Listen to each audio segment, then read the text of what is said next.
est mal connu de la population, parce que bon, c'est un mot savant formé à partir du mot grec antique laos. Hein. Ce principe politique et juridique est l'aboutissement d'une lutte multiséculaire entre les États, les clergés et les populations d'une part et d'autre part. Et les populations aspirent à des lois reconnaissant leur liberté de conscience et qui établissent l'égalité en droit de tous les citoyens face aux privilèges des groupes de pression de toute nature. Or, ce principe même de laïcité a été combattu avant et après le vote de la loi de 1905 en France. Et depuis cette date, toutes les forces antidémocratiques ont cherché à déformer le sens du terme, à dénaturer le principe même de laïcité. Elles parlent de laïcité ouverte, plurielle, apaisée. Dans un article que j'ai lu aujourd'hui, je vais vous faire la liste. On parle de laïcité ouverte, radicale, positive, stricte, fantasmée, répressive, de collaboration ou d'abstention, de reconnaissance ou de contrôle. Et donc, le comble est atteint par la formule ahurissante d'un archevêque de Strasbourg il y a 25 ans. Il disait la laïcité, c'est le concordat. En fait, des forces politiques, économiques et religieuses s'acharnent sciemment par les moyens les plus divers à battre en brèche ce principe républicain fondamental de laïcité, sans lequel il ne saurait y avoir de paix civile et de fraternité entre les citoyens. Les unes n'acceptent pas la perte de leurs privilèges et le recul de leur emprise politique sur les populations et l'État, et les autres, aujourd'hui, veulent pouvoir manipuler, influencer, contrôler l'esprit des citoyens pour mieux garder le pouvoir et continuer à s'assurer des profits colossaux. Et donc, ça noue des alliances, parfois officielles, qui sont conclues entre les autorités qui devraient pourtant s'ignorer, les gouvernants et les chefs des cultes. Alors en fait, ces forces veulent maintenir une domination sur le peuple et saper toutes les lois républicaines, à commencer cette fameuse loi de 1905, qui est une loi de liberté, une loi qui fonde la laïcité, qui garantit la concorde civile depuis plus d'un siècle. À la fin de cet exposé, donc, on ouvrira le débat sur les menaces très graves actuellement qui pèsent sur l'existence même d'une laïcité que les dirigeants politiques, religieux et économiques voudraient mettre au rencard. Alors essayons d'y voir plus clair, la nature du principe de laïcité. C'est pas une idéologie, c'est pas une valeur. C'est là l'erreur. La laïcité est un principe d'organisation politique de la République qui fonde la démocratie et permet la pleine liberté des citoyens. C'est donc une révolution historique qui a été accomplie pour la République et en même temps l'aboutissement d'un long combat pour séparer le pouvoir clérical de l'organisation politique de l'État, qui était liée le plus souvent depuis le baptême de Clovis au IVe siècle. Donc la laïcité, c'est un pilier central de la structure démocratique de l'État républicain. C'est une loi structurante de la société civile, des mœurs et des mentalités. Alors quelques précisions étymologiques, et pour cela il faut revenir à la cité grecque antique, la notion de démos, d'ethnos et de laos, c'est très intéressant. Démos, c'est le peuple vivant sur un territoire. C'est le peuple au plan territorial. C'est lui qui a donné ce terme, le mot démocratie, le régime où le peuple est au pouvoir. Ethnos, vous le savez, c'est le peuple qui est caractérisé par ses coutumes nationales, d'où le terme ethnie. Mais alors le mot Laos. Le Laos, c'est le peuple en mouvement dans la démocratie athénienne. C'est le peuple rassemblé avec son chef. C'est aussi le peuple en armes. Et donc le principe laïque réunit le peuple républicain politiquement dans son unité pour sa défense.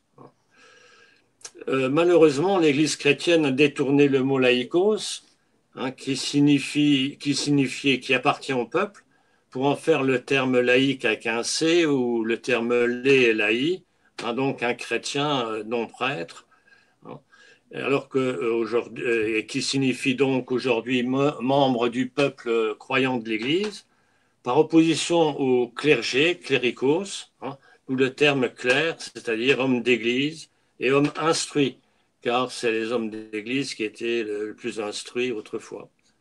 Alors les progressistes ont dû batailler au XIXe siècle pour éviter la confusion et restituer le sens originel.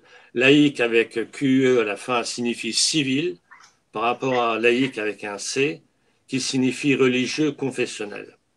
Donc le terme là-haut, c'est ce qui rassemble, c'est la nation, c'est le peuple réuni, l'individu hissé au niveau du citoyen, solidaire de sa République. Alors c'est le fruit démocratique d'un long combat. Hein. Je ferai un bref rappel qui permettra de lister les différents cas de rapport Église-État et de mieux comprendre l'enjeu capital de la laïcité dans notre République. On distingue depuis toujours, dans l'Antiquité, le pouvoir temporel du pouvoir spirituel. À l'origine, ils ne devaient pas se confondre. Je vous rappelle l'évangile de Matthieu qui est très clair. Rendez à César ce qui est à César et à Dieu ce qui est à Dieu. On l'oublie souvent. C'est le principe de la séparation. C'est le premier cas, la séparation selon l'évangile. Bon, vous savez que l'empereur romain Constantin s'est converti au christianisme au IVe siècle. Il impose le culte chrétien comme religion d'État unique dans l'Empire. Il fait massacrer tous les païens, hein, ça commence par là. Son successeur, le cruel Théodose, aggrave la chasse aux païens polythéistes. Et depuis le baptême de Clovis, on assiste donc à un cataclysme majeur dans l'histoire de la civilisation occidentale. C'est le césaropapisme qui s'impose par la violence extrême d'État. Le religieux et le politique sont étroitement confondus. C'est la fameuse théorie des deux glaives qui est très importante. Hein, le pape Gélase au 5e siècle qui la formule. Il dit textuellement, il y a deux glaives, le glaive spirituel et le glaive temporel. Tous les deux appartiennent à l'Église. L'un des glaives doit être subordonné à l'autre, le temporel doit être subordonné au spirituel. C'est la négation même du message évangélique d'ailleurs. Alors l'Église, par le diktat du pape souverain, impose une domination universelle, spirituelle et temporelle sur l'Occident. Hein, vous vous souvenez qu'Henri IV Barberousse, empereur du Saint-Empire romain germanique, lui-même devra se soumettre au pape en allant à Canossa en janvier 1077 pour lever son excommunication. Donc c'est ça le deuxième cas de rapport Église-État, c'est la théocratie pontificale. Ça permet aujourd'hui de faire la distinction entre clergé et cléricalisme. Les laïcs ne dénoncent pas le fait religieux du culte pratiqué par les fidèles et le clergé, mais c'est l'immixtion directe ou indirecte de l'Église constituée en véritable faction politique dans la vie publique qui constitue le cléricalisme. Alors très vite, le pouvoir temporel royal va vouloir s'émanciper du diktat papal. Hein, le pouvoir théocratique pontifical va se heurter à l'État souverain. Et au XIIIe siècle, le roi de France, Philippe le Bel, excommunié par le pape Boniface VIII, s'arroge le droit d'imposer, c'est intéressant, ça, les biens de l'Église. Il tente même de faire arrêter le pape en Italie. Et ainsi, peu à peu, le droit de l'État va tendre à se distinguer du droit canon de l'Église. Alors, ce conflit porte un nom en France, c'est le gallicanisme, d'autant plus fort que prévaut la puissance du monarque. Gallicanisme puissant avec François Ier et Louis XIV. Alors, le gallicanisme, ce n'est pas rien. Ça établit la supériorité du concile sur le pape, ça prône l'union du roi et du clergé national, l'indépendance du roi au plan temporel sur le pape, la limitation de l'autorité du pape sur le clergé français, le droit du roi de contrôler la législation pontificale en France et même de légiférer en matière d'organisation et de discipline ecclésiastique. Alors, ce n'est pas vraiment un divorce, mais c'est plutôt ce que j'appellerais, moi, une séparation de biens. Alors, le gallicanisme est puissant puisqu'il prend appui sur trois forces, les ecclésiastiques, les parlementaires et le pouvoir royal. Et les conflits seront décisifs. Vous connaissez tous l'affaire de la Régale sous Louis XIV, qui décide de contrôler la nomination des évêques, et ça aboutit à la fameuse déclaration des 4 articles de Bossuet en 1682, qui est établit une véritable Église de France avec un clergé français favorable au roi. Ça, c'est très important. C'est le troisième cas de rapport Église-État, c'est le gallicanisme. Alors, ça n'exclut nullement la violence criminelle hein, de la royauté et des congrégations ecclésiastiques pour les chrétiens estimés déviants. Hein. Les victimes du tribunal ecclésiastique de l'Inquisition, on est l'exemple probant. Vous savez qu'en 1766, un jeune noble d'Abbeville, le chevalier de la Barre, est condamné au bûcher pour n'avoir pas enlevé son chapeau au passage d'une procession. Il est torturé, puis décapité d'un coup de sabre. Son corps est ensuite jeté au bûcher, et ainsi qu'un exemplaire du dictionnaire philosophique de Voltaire qu'on lui a cloué sur le torse. Il était âgé de 20 ans. Donc on voit là que la justice royale collabore étroitement avec la justice ecclésiastique. C'est ce qu'on appellera l'alliance du trône et de l'autel. La liberté de conscience, de pensée, d'opinion, de religion n'existe pas. C'est le régime de la religion d'État, hein, avec la formule latine connue, cujus regio et jus religio, tel roi, telle religion. Et après d'ailleurs la révocation de l'édit de Nantes en 1685, le protestantisme est condamné et persécuté par les dragonnades de Louis XIV, qui d'ailleurs ont été terribles en Lorraine un an plus tard. C'est donc l'application de l'adage un roi, une foi, une loi. C'est l'absolutisme royal et l'absolutisme pontifical qui conduiront à la Révolution française. Alors ça, c'est un événement majeur, cette Révolution française dans l'histoire européenne, à portée universelle, mais la période qui a existé, c'est la religion unique d'État monarchique, hein, Louis XIV. Alors la laïcité vient de loin, c'est le fruit de la grande Révolution française. Elle ne se comprend pas sans l'esprit des Lumières, sans la Révolution bien sûr, sans l'esprit philosophique des Diderot, Rousseau, Voltaire, Condorcet et bien d'autres progressistes. C'est d'abord l'enfant de la Déclaration des droits de l'homme et du citoyen, et il ne faut jamais l'oublier, hein, prononcé la nuit du 4 août 89, ce fameux article premier, les hommes naissent et demeurent libres et égaux en droit, les distinctions sociales ne peuvent être fondées que sur l'utilité commune. C'est une libération, c'est une révolution dans le droit. La dîme ecclésiastique est supprimée. L'Église touchait 10% des biens et des revenus des personnes non nobles. C'est donc le début d'une ère démocratique qui s'esquisse, notamment avec le suffrage universel uniquement masculin d'ailleurs, voté sous la Convention. Mais l'Assemblée constituante a fait une erreur politique énorme. Elle a voté la constitution civile du clergé le 3 septembre 1791. C'est important pour bien comprendre la différence avec la loi 1905. Avec la constitution civile du clergé, le catholicisme n'est plus reconnu comme religion d'État, mais le pouvoir nationalise le clergé. L'État régente tout, salarie les prêtres, les élus qui sont élus par les assemblées.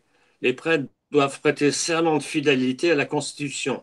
Alors évidemment, 7 évêques sur 130 seulement prêteront serment. C'est un gallicanisme rétrograde qui a conduit au schisme, c'est-à-dire à la sécession entre un clergé réfractaire et un clergé constitutionnel. C'est de l'étatisme appliqué au culte religieux. Et ça met le feu aux poudres. C'est ce cinquième cas, la nationalisation des églises par l'État. Alors par la suite, l'opportunisme cynique de Bonaparte, qui envahit les États pontificaux et fait prisonnier le pape Pie VI, va déboucher sur le fameux concordat 1801. Alors qu'est-ce qu'un concordat? C'est une triple notion. C'est à la fois un traité diplomatique entre deux États.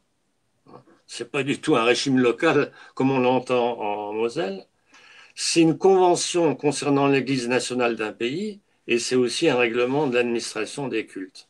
Alors Bonaparte, lui, veut s'assurer de la paix religieuse en signant un concordat.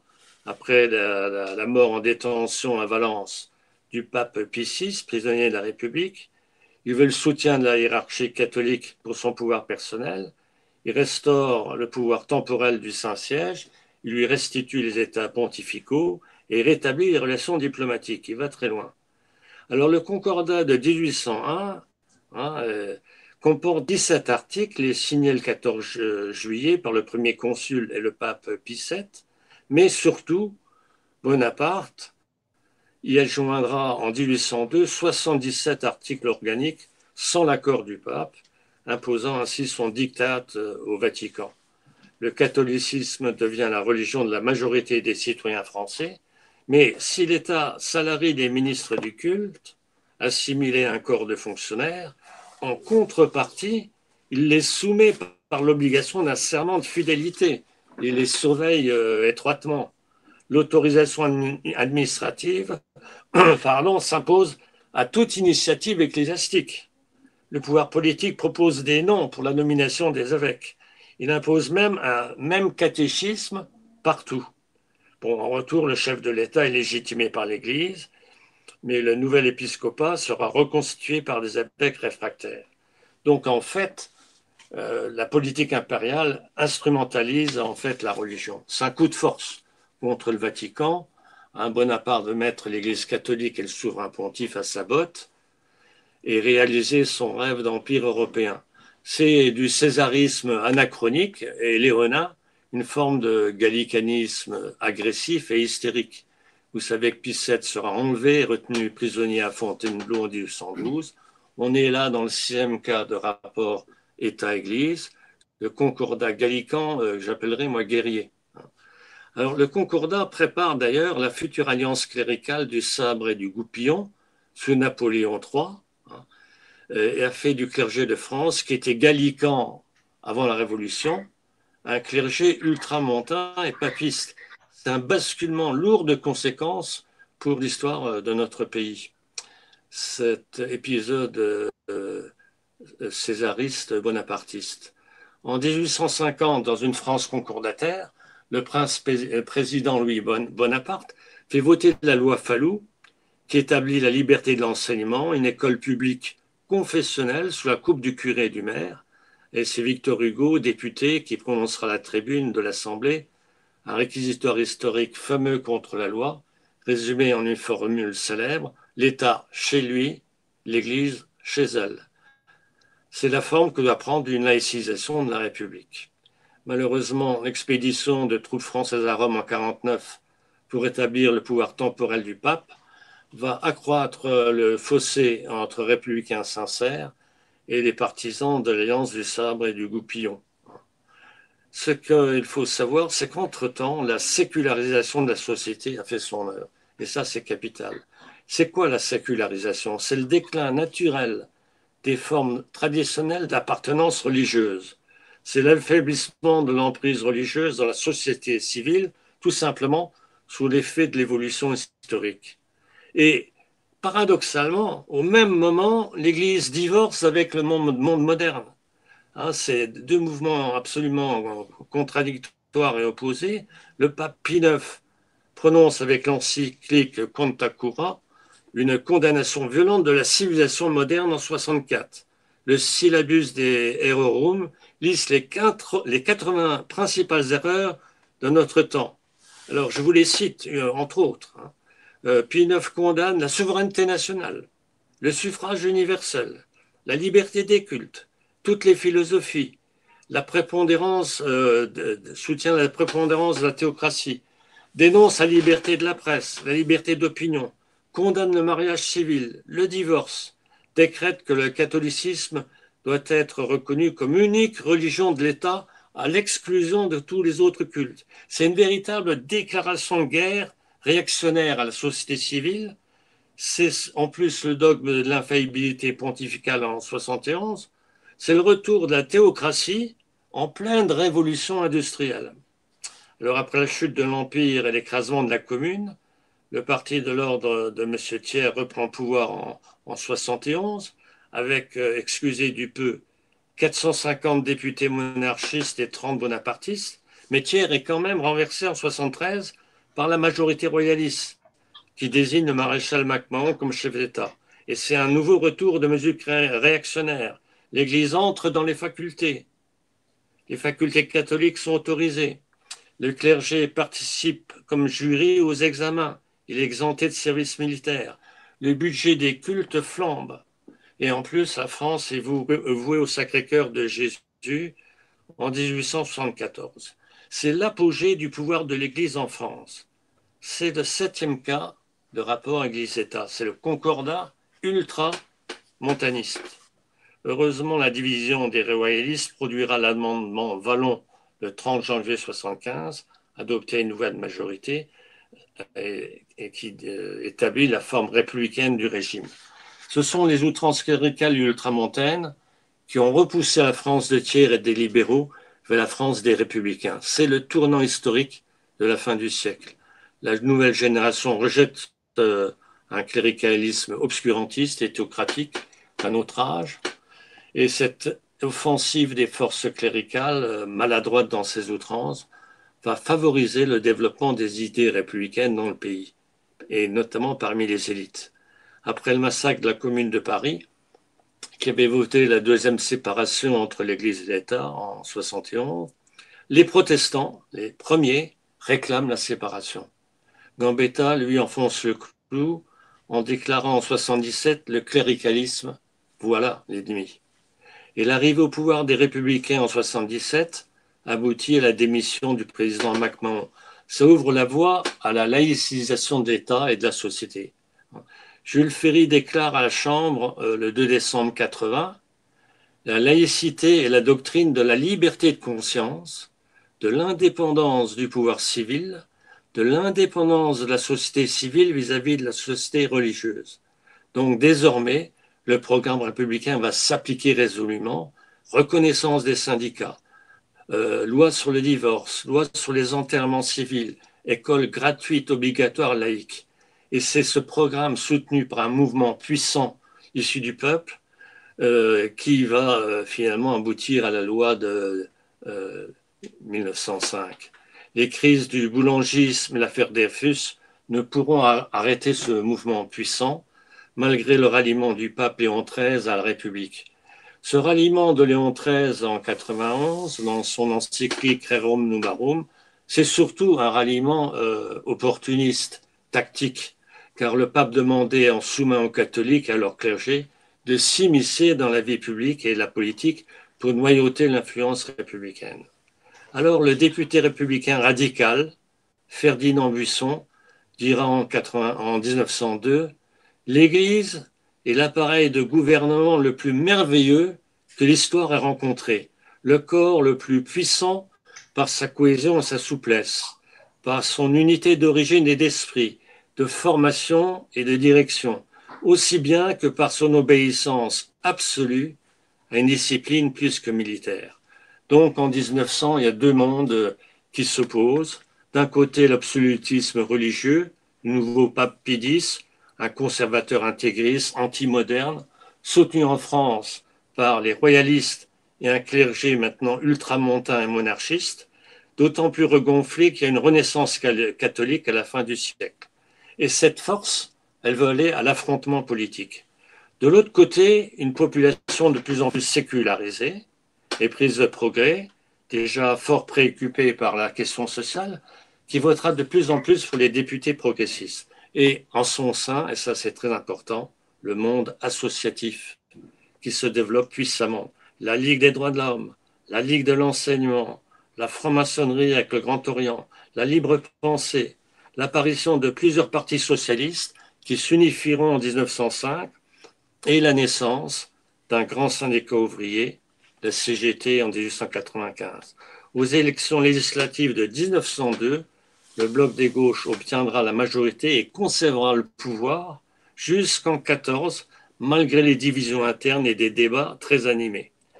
Alors, malgré l'anticléricalisme virulent du parti radical de Combes et de Waldeck-Rousseau, le projet de loi de séparation aboutira en 1905, grâce à la personnalité de 4 hommes qu'il faut rappeler. Le député protestant libéral devenu socialiste, Francis de Pressensé, fils de pasteur, président de la Ligue des droits de l'homme, c'est le rédacteur du projet de loi.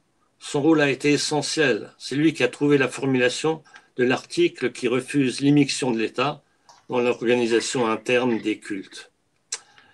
Le socialiste Aristide Briand, lui c'est le conciliateur déterminé qui veut une loi qui respecte les structures des églises et refuse la répression religieuse.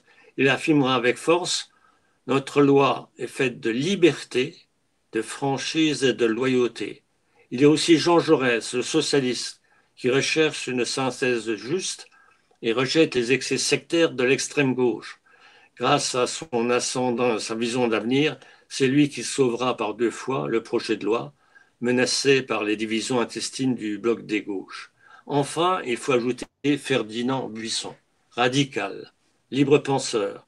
Il veut une laïcité sans spoliation ni violence, conforme à cette belle formule, l'Église libre dans l'État souverain. L'Église libre dans l'État souverain. Il affirme clairement, comme Victor Hugo, il n'appartient ni à l'Église de faire de la politique, ni à l'État de faire de la théologie. Le 18 octobre 1904, Ferdinand Buisson sera très applaudi au congrès du Parti radical à Lille. Le projet de loi, dit-il, c'est une solution d'équité, de tolérance et de considération. L'énorme libéralité concédée par la République aux catholiques n'est en rien un désaveu de la Révolution française, c'est une mesure gracieuse, une solution d'équité et de considération. La loi 1905 sera donc une loi de liberté, une loi libérale, une loi de pacification et non de répression, une loi de tolérance et d'équité, comme dit Aristide Briand, qui a su mettre à la raison l'extrême gauche. Les 200 députés libres penseurs voteront la loi. C'est dire toute l'intelligence historique à l'œuvre dans son accouchement. Le projet sera adopté par 341 voix contre 233 et la gauche votera par discipline républicaine, malgré des réserves. Et ce qui est notable, c'est que les députés du centre et de droite non monarchistes voteront en partie le projet, ainsi que tous les modérés de l'Union démocratique. Ainsi, le bloc des gauches vote le texte avec une partie du centre et de la droite républicaine. Ce vote est donc très significatif. Il explique la force historique de la loi. Seul Clémenceau, toujours autoritaire et sectaire, pourfendra en vain la loi au Sénat. Elle sera promulguée le 9 décembre 1905. C'est le 8e et le dernier cas des rapports Église-État. C'est la séparation juridique institutionnelle entre les églises et l'État. Alors, quels sont les fondements de laïcité, rapidement? Un journaliste célèbre a écrit en 2007: la res publica repose sur 4 socles. La citoyenneté, qui transcende toute appartenance identitaire, communautaire et régionale. L'égalité, impliquée par cette citoyenneté, puisque le citoyen est responsable de la cité, et nous sommes 66 millions de co-responsables de la cité en France. La solidarité, qui relie les citoyens entre eux, et enfin ce merveilleux trésor dont nous disposons et qui est la laïcité. Qui est ce journaliste? C'est le politologue franco-libanais Antoine Sfer, bien placé par sa connaissance du fonctionnement politique biconfessionnel du Liban pour défendre les bienfaits de la laïcité. C'est une citation remarquable de justesse qui dit tout en quelques mots. Dans une société démocratique, un citoyen exige le respect de son intégrité physique et spirituelle, mais c'est une conquête relativement récente. Vous savez que l'Église et les monarchies torturaient à loisir les individus qu'elles choisissaient arbitrairement, comme suspects ou ennemis, et c'est aux Anglais qu'on doit l'habeas corpus en 1679, qui permettait d'être torturé préventivement avant de passer en justice. Donc aujourd'hui, c'est fondamental. L'intégrité corporelle est un principe universel fondamental, mais la liberté de penser, on l'a vu, elle aussi est récente en Europe. Avant la Révolution française, la pensée officielle était théocratique, elle était imposée par une autorité de fer au peuple qui était terrorisé. Il y avait une coercition multiséculaire. Et en 1789, les députés de l'Assemblée constituante ont permis et ont défini des principes fondamentaux à valeur universelle, dont bien sûr la liberté de penser, la liberté de conscience. Alors, ce qui est capital pour comprendre la laïcité, c'est la nuit du 4 août. C'est l'abolition des privilèges, un fait historique de portée mondiale. Une assemblée nationale constituante met fin à un système féodal. L'abolition de tous les droits et les privilèges féodaux, ainsi que de tous les privilèges des classes, des provinces, des villes et des corporations, avec 9 décrets qui seront appliqués effectivement. C'est le fondement de la Révolution, c'est un progrès immense. Et cette abolition des privilèges fonde le droit républicain égalitaire pour tous les citoyens. Alors évidemment, il faut se référer pour la liberté de penser à la Déclaration des droits de l'homme et du citoyen, aux articles 10 et 11. Nul ne doit être inquiété pour ses opinions, même religieuses, pourvu que leurs manifestations ne troublent pas l'ordre public établi par la loi. On retrouve déjà un article de la loi de 1905. Article 11, la libre communication des pensées et des opinions est un des droits les plus précieux de l'homme. Tout citoyen peut donc parler, écrire, imprimer librement, sauf à répondre de l'abus de cette liberté dans les cas déterminés par la loi. C'est la liberté de la presse. Donc la Déclaration des droits de l'homme et du citoyen d'août 89 constitue indéniablement le fondement même du principe laïque. Qui que l'on soit, on a le droit d'user librement de son esprit. La liberté de conscience est reconnue officiellement au niveau du droit. Je dirais un grand pas pour l'humanité. On a droit à l'habeas corpus, on a droit aussi à la liberté de penser, à une sorte d'habeas animum, tu as droit à ta liberté d'esprit.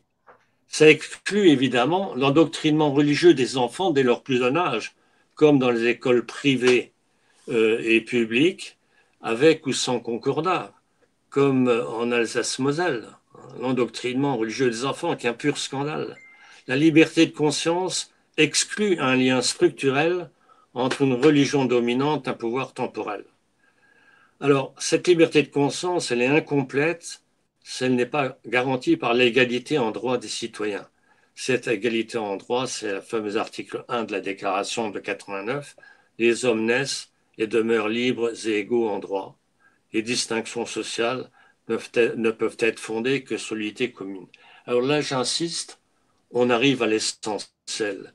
La laïcité, c'est d'abord la solidarisation de la liberté de conscience avec l'égalité en droit des citoyens. Bafouer le principe laïque, c'est rejeter une démocratie élémentaire. C'est vouloir instaurer la ségrégation entre les citoyens. C'est favoriser des groupes de pression, des groupes d'intérêt au-dessus des lois de la République. C'est nier l'article 1 de la Déclaration des droits de l'homme et des citoyens. Alors, en bafouant de cette façon le principe laïque, on forme des castes qui fractionnent le Laos républicain. C'est le cas du clergé quand il veut s'immiscer dans les affaires de l'État et qu'il vise une emprise financière et morale sur la société. C'est ça le cléricalisme. Donc la loi de séparation de 1905, c'est un système de droit universel pour tous. C'est en France, dit un spécialiste du droit des religions, Alain Boyer, que la laïcité a été définie de la façon la plus claire par un régime de séparation radicale du religieux et du profane. Alors, soyons clairs, la religion n'a rien à voir avec une volonté, la séparation n'a rien à voir avec une volonté d'anéantissement des religions. Au contraire, puisqu'elle leur confère par la loi une liberté totale d'organisation, une autonomie, une indépendance par rapport au pouvoir politique dont elle rêvait d'ailleurs, car elle devait autrefois composer avec le pouvoir royal ou impérial discrétionnaire, avec le gallicanisme, et ses pouvoirs étaient rétifs aux ordres des cardinaux, aux ultimatums du pape. Donc, au sein de la société civile, les libertés individuelles, dont celle de croire ou de ne pas croire, sont soumises aux règles de droit commun. Ça ne peut être que l'État qui garantisse par son impartialité le respect de ces libertés, au niveau de ce qui est commun au peuple entier, à savoir les services, l'administration publique d'État, la justice, l'école, la police, l'armée, ce qu'on appelle la sphère publique, distincte de l'espace public. Donc cette sphère publique, elle est commune et énonce des droits pour tous. Cela exclut l'intrusion des sectes, des communautés, des obédiences multiples, des regroupements particuliers. Ça veut dire qu'un élève ne peut venir voiler, une élève ne peut venir voiler ou porteuse d'une croix ostentatoire en classe pour manifester un prosélytisme et une appartenance religieuse qu'elles n'ont pas leur place dans un lieu de savoir neutre consacré à l'étude. L'école publique n'est pas une arène politique ou religieuse. De même, on peut rendre la justice dans un prétoire sous un immense tableau du Christ en croix, comme ce fut le cas à Metz, et c'est là on salue l'action de Maître Delrès. La justice ne se rend pas au nom d'un parti pris religieux, elle applique des lois communes. La séparation garantit donc la liberté et l'égalité. Il fallait opérer une disjonction juridique entre l'État et les cultes religieux sans porter atteinte à la liberté de ces derniers. C'est donc une libération mutuelle. En se séparant des cultes, l'État s'impose automatiquement une obligation de neutralité et d'inconfessionnalité valable pour tous les citoyens, car il doit mettre à égalité juridique les options spirituelles. Il s'impose une neutralité confessionnelle qui agrée à chacun et à tous. L'État n'a pas à se soucier des options spirituelles, religieuses ou anti-religieuses, puisqu'il agit au nom de tous, au nom du Laos. Il ne se mêle plus des affaires de religion, sauf en cas de trouble à l'ordre public. Comme dit le plus grand philosophe, à mon sens, de la laïcité, Henri Pena-Ruiz, la séparation n'est pas destruction, mais redéfinition des statuts juridiques. Il en découle logiquement la nécessité impérieuse pour les dirigeants de l'État d'une obligation de réserve dans leurs fonctions officielles à l'égard des représentants des cultes et des chefs spirituels. Aucun favoritisme ne doit être publiquement manifesté, a fortiori aucune collusion, aucune collaboration. Privilégier une religion, c'est lui aliéner l'État, car il n'y a pas de hiérarchie spirituelle ou de dogme préférentiel au plan étatique. Donc, les articles 1 et 2 de la loi de 1905 sont indissociables, constituent le fondement juridique moderne d'un État réellement républicain. Liberté, égalité, fraternité, laïcité. Les églises retournent à la sphère privée, condition de leur liberté religieuse. Mais il y a le libre exercice des cultes. Il relève de la démocratie. Les croyants sont mis à égalité. Le confessionnel ressortit à une communauté de croyants et non à toute la République. Alors, l'existence des cultes est légitimée dans leur dimension, bien sûr, privée, mais aussi collective, par le régime général des associations et des libertés d'expression des convictions. Dans l'espace public, les cultes sont soumis simplement à l'autorisation de la puissance publique, qui accepte les processions, les rassemblements. L'article 4 de la loi de séparation confie aux associations cultuelles et donc aux religions l'usage des lieux de culte dont l'État reste propriétaire pour les temples, les églises, les synagogues existant avant 1905. Plus de 200 députés libres-penseurs ont accepté, soutenu et voté la loi de séparation car ils avaient compris, même malgré parfois des divergences internes, la nécessité d'une loi moderne de liberté et d'égalité régissant les rapports entre les cultes et l'État, fondant cette idée neuve de laïcité devant l'Europe entière, exigence juridique radicale et universelle de démocratie. D'ailleurs, la loi de séparation a constitué une véritable libération pour les juifs en France et les protestants croyants qui étaient autrefois minorés, tolérés et martyrisés par une religion dominante impérialiste. En 1905, il s'agissait de délivrer la République en construction des oppressions sociales et politiques entraînées par des tutelles cléricales, aucunement de s'opposer aux croyances. Une république athée, vous le savez, serait une hérésie, ça serait la mise à mort de la liberté de conscience et des pluralismes d'opinion qu'implique une république. Alors, comme l'affirme le président de la Libre Pensée, Christian Echen, l'État ne se mêle pas des croyances, ni dans le sens du respect, ni dans le sens de leur négation. L'État est neutre en matière métaphysique. Je citerai également la belle formule de Francis de Pressensé, l'État s'arrête où commence la conscience. C'est logique et c'est normal dans une société humaine évoluée. la loi ouvrait une ère nouvelle pour la République, qui devenait un exemple pour l'humanité et qui fondait ce qu'on appelle la laïcité institutionnelle. Mais celle-ci a besoin pour exister du droit de tout individu à raisonner par lui-même. Et j'insiste là-dessus, il n'y a pas de laïcité sans instruction publique laïque. Pour persévérer et défendre dans une république laïque, il faut s'instruire, d'où le rôle essentiel de l'instruction. Il faut élever l'individu au niveau d'un citoyen démocrate responsable. L'idéal laïque, c'est un héritage des Lumières, ça implique une culture de l'autonomie de jugement. Ça ne se réduit pas à une simple sécularisation de la sphère publique. C'est tout le problème entre les États européens qui sont sécularisés, mais qui collaborent, qui coopèrent, qui financent les religions, et la République française laïque et démocratique. Alors en conclusion, quelques remarques. Il ne peut y avoir de véritable démocratie sans laïcité véritable. La laïcité n'est pas une valeur à débattre, c'est un principe qui doit s'appliquer. Appliquons-la. Appliquons la laïcité. Non, n'en faisons pas 10 formes différentes, appliquons-la. La séparation n'est pas en soi anti-religieuse, mais elle est nécessairement anticléricale. La laïcité est par nécessité institutionnelle. C'est une composante de l'identité républicaine. Je rappelle la Constitution de 58. La France est une république une, indivisible, Laos, laïque, Laos, démocratique et sociale. C'est d'abord un acte politique, exiger l'indépendance complète de l'État vis-à-vis des religions, mais vous le savez, et c'est tout le débat qu'on va ouvrir sur les menaces très graves qui pèsent sur elles, c'est un acte fragile, car les églises ne se résignent jamais à leur perte d'influence sur la société civile par le cléricalisme. C'est un acte d'autant plus fragile que les responsables politiques œuvrent pour remettre en cause l'effectivité de la séparation en coopérant maintenant ouvertement avec les cultes. Alors les églises, elles entendent le mot laïcité en leur faveur au sens de tolérance.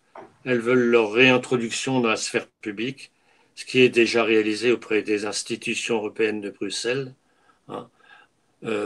L'Église catholique est intronisée dans l'Union européenne par l'article 17.1.2 et c'est un véritable scandale. Je vous remercie de m'avoir écouté, d'avoir été un peu long et maintenant place au débat.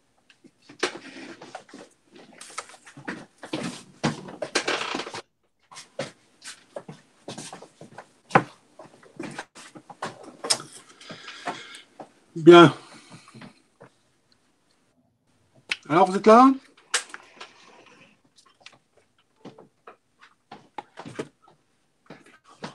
Merci, Paul. Magistral.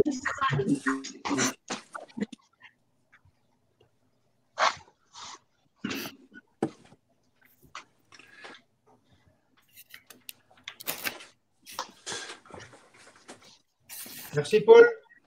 Alors, j'arrive pas à savoir combien on est, là. On est 16, apparemment. Oui, on envoie un petit mot. Il y a une petite main en bas à gauche de l'écran. Ce qui serait bien, c'est que pour les prises de parole, on fasse des demandes et que José, tu dispatches la parole.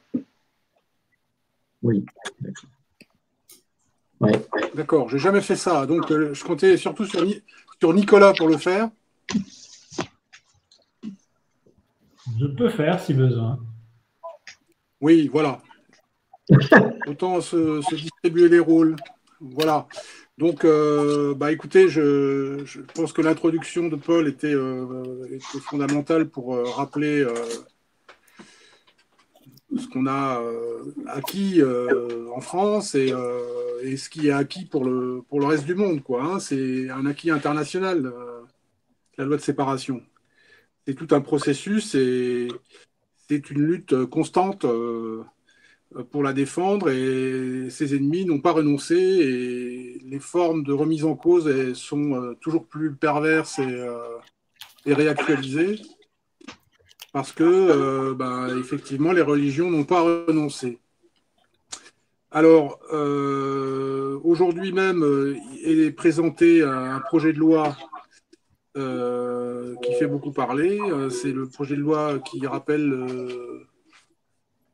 qui s'appelait au départ contre le séparatisme islamiste, qui est devenu maintenant un projet de loi de renforcement de la laïcité.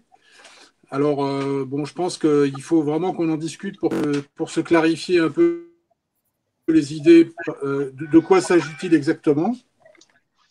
Alors, vous avez vu que on a été reçu,